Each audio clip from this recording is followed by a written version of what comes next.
Bonsoir tout le monde. Je suis Patricia Van Waal et je travaille à l'Université d'Anvers, mais je travaille aussi au laboratoire de marche à Louvain. Alors ce projet qu'on a fait, c'est avec le laboratoire de la marche et avec l'Université d'Anvers.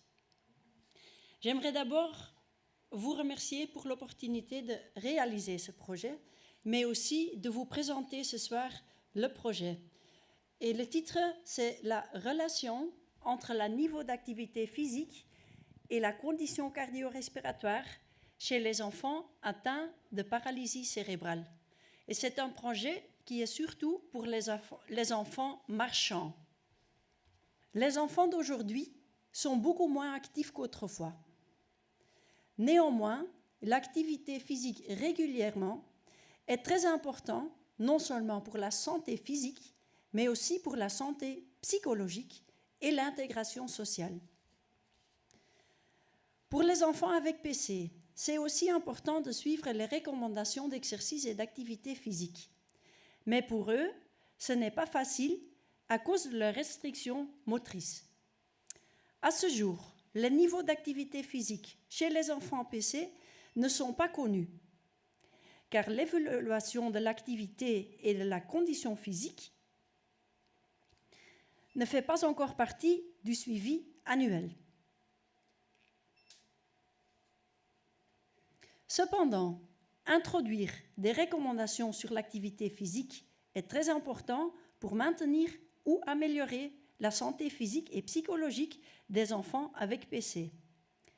Mais en ce moment, peu d'attention est y accordée en clinique. Cette étude a donc pour objectif de mieux connaître le niveau d'activité physique, la santé cardio-respiratoire, mais aussi la relation entre les deux.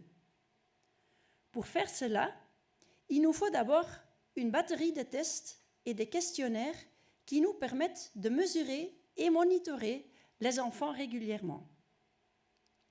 Afin de pouvoir donner des recommandations cliniques pour améliorer leur santé cardio-respiratoire et diminuer la fatigue qu'ils vivent pendant la marche au quotidien. Dans cette étude, on va monitorer l'activité d'environ 200 enfants de 8 à 9 ans. Et on essaiera d'avoir tous les enfants de cet âge suivis à Anvers et à Louvain, les deux plus grands centres de référence en Flandre.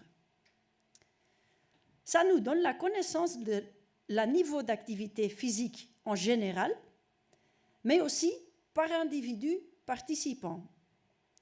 Comme ça, les résultats de la recherche peuvent être implémentés tout de suite aux cliniques. Dans une deuxième partie, on va établir et valider un protocole pour mesurer la santé cardio-respiratoire et la fatigue physique de la marche chez 20 enfants peu actifs et 20 enfants très actifs. Cela nous permet de valider un test pour mesurer la condition cardio-respiratoire et d'étudier la relation avec l'activité de ces enfants. Les résultats obtenus serviront de base de discussion avec les cliniciens des centres de référence pour établir des recommandations spécifiques pour chaque patient, avec l'objectif ultime de guider tous les enfants avec PC vers une vie plus active et plus saine.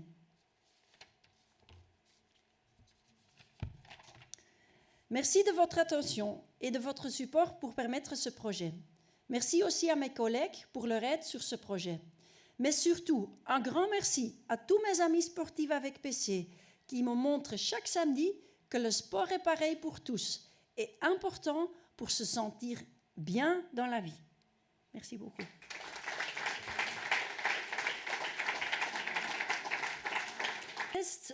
Ces deux tests d'ergospirométrie qu'on peut faire dans un laboratoire de marche. Et le premier test, on fait pendant 6 minutes.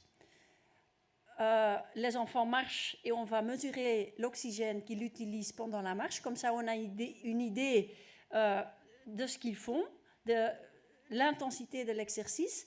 Et après, on va faire un test pareil, mais c'est un shuttle run test. je ne connais pas le nom en français, mais c'est un test comme ça, ils doivent courir.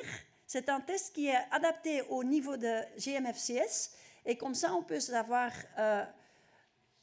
le maximum qu'un enfant peut faire. Et quand on peut comparer le test en marchant avec le test en courant, comme ça, on a une idée du pourcent de la capacité totale et de la fatigue que les enfants expérimentent pendant qu'ils marchent.